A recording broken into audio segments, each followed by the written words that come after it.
បាទសូមស្វាគមន៍ការមកដល់ថ្នាក់រៀនភាសាជប៉ុនជាមួយសិនសេសេកូថ្ងៃនេះជាថ្ងៃទី2ដែលយើងនឹងសិក្សាអំពីអក្សរហេរាកាណាក្រុមទី2ផងដែរចង់ដឹងថាតើអក្សរហេរាកាណាក្រុមទី2នេះមានអក្សរអ្វីខ្លះហើយមានចំនួនប្រមាណអក្សរតោះយើងចាប់ផ្ដើមទាំងអស់គ្នាបាទដោយនៅខាងស្ដាំដៃបងប្អូនបានឃើញអក្សរចំនួន5តួអក្សរទាំង5តួនេះហើយគឺជាអក្សរហេរាកាណាក្រុមទី2បាទដែលអក្សរតួទី1នេះគឺអក្សរកៈបាទអក្សរកៈដែលតាំងរោមបញ្ជីដោយ K A បាទរំលឹកទៅកាន់មេរៀនថ្ងៃទី1ដែលបងប្អូនបានសិក្សានៅក្នុងវីដេអូមុនយើងបានសិក្សាអអ៊ីអ៊ឺអេហើយនឹងអូដែលក្នុងនោះអក្សរអតាំងរោមបញ្ជីដោយអក្សរ A ឥឡូវនេះយើងរៀនអក្សរកៈដែលតាំងរោមបញ្ជីដោយអក្សរ KA បាទគឺមាន A ដូចគ្នាបាទអញ្ចឹងនិយាយរួមការកត់សម្គាល់រាល់អក្សររ៉ូមែនជីដែលមានអក្សរ A គឺបញ្ចេញខ្យល់អបាទដោយឧទាហរណ៍នៅទីនេះគឺអក្សរកៈជាដើមបើសិនជាមានអក្សរ I បញ្ចេញខ្យល់ I មានអក្សរ U បញ្ចេញខ្យល់ មានអក្សរ E បញ្ចេញខ្យល់ E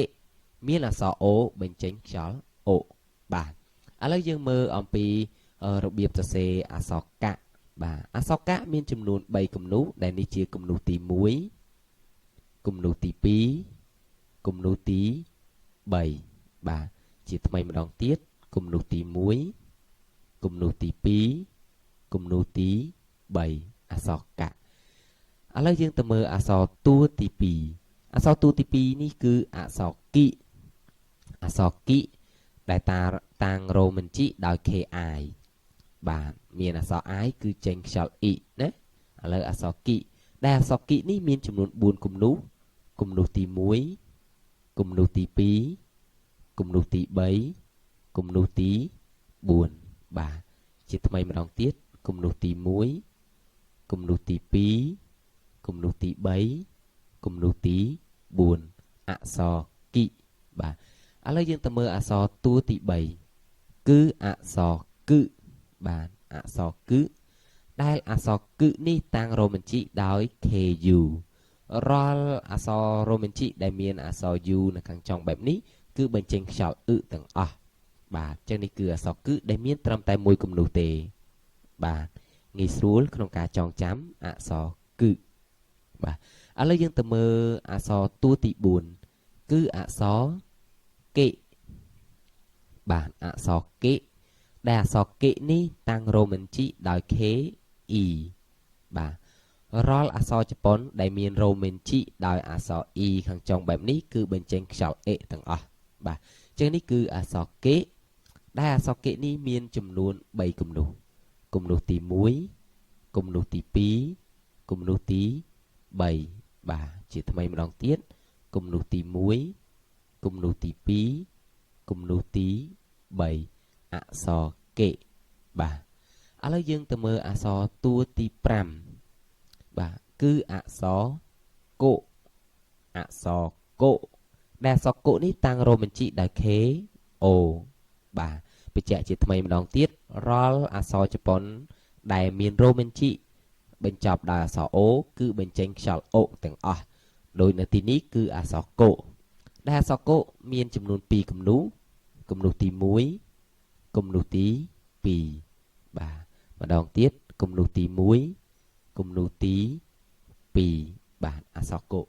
បាទបងប្អូនសូមអនុវត្តសរសេរអក្សរកៈគិគឺកេកុនៅលើសភៅសរសេរដៃរបស់ខ្លួនឲ្យបានច្រើនដង5ទៅ10ដងដើម្បីជាការចងចាំនិងចេះប្រើប្រាស់ឲ្យបានល្អបាទអញ្ចឹងឥឡូវនេះបងប្អូនទើបតែបានសិក្សាហើយនៅអក្សរកៈគិគឺកេហើយនឹងកុបាទសូមទៅមើលពាក្យមួយចំនួនដែលផ្គុំឡើងដោយអក្សរទាំងអស់នេះបាទហើយសូមឆ្លើយនៅសំណួររបស់ខ្ញុំពេលនេះដើម្បីយើងអនុវត្តក្នុងការរៀនភាសាជប៉ុនជាមួយគ្នាដើម្បីឲ្យឆាប់ចេះនិងឆាប់ចាំឥឡូវយើងមើលពាក្យទី1នេះតើផ្ដើមឡើងដោយអក្សរអ្វីអក្សរអ្វីដែរបាទចុះអក្សរមួយនេះ បាទចឹងបងប្អូនឃើញហើយមានអក្សរកៈហើយនឹងអក្សរអូបាទមានអក្សរកៈហើយនឹងអក្សរអូមុននឹងយើងអានពាក្យនេះយើងមើលកំណត់ចំណាំមួយសិនរាល់អក្សរកៈគីគឺកេឬក៏កូភាគច្រើនបញ្ចេញសំឡេងខឬខូរាល់ពេលវានៅខាងមុខពាក្យណាមួយបាទ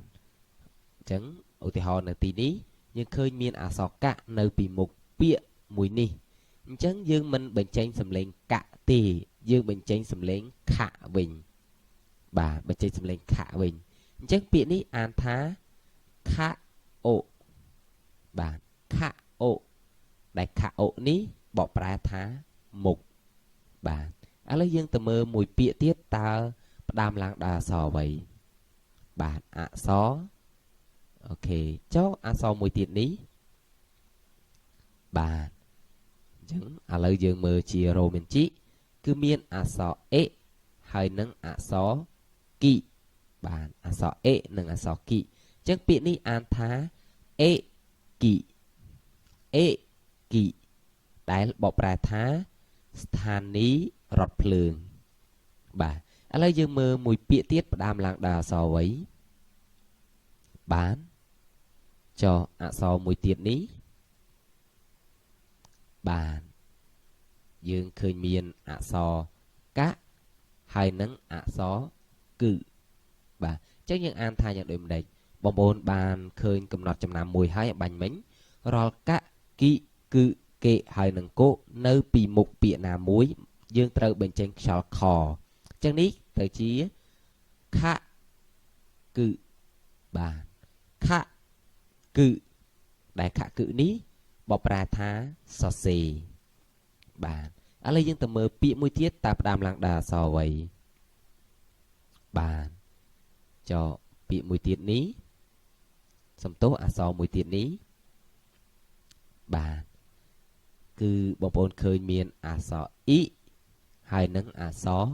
កេបាទអញ្ចឹងងាយស្រួលពាក្យនេះអានថាអ៊ីកេបាទអ៊ីកេដែលអ៊ីកេនេះបកប្រែថាស្រះទឹកបាទស្រះទឹកឥឡូវយើងទៅមើលពាក្យមួយទៀត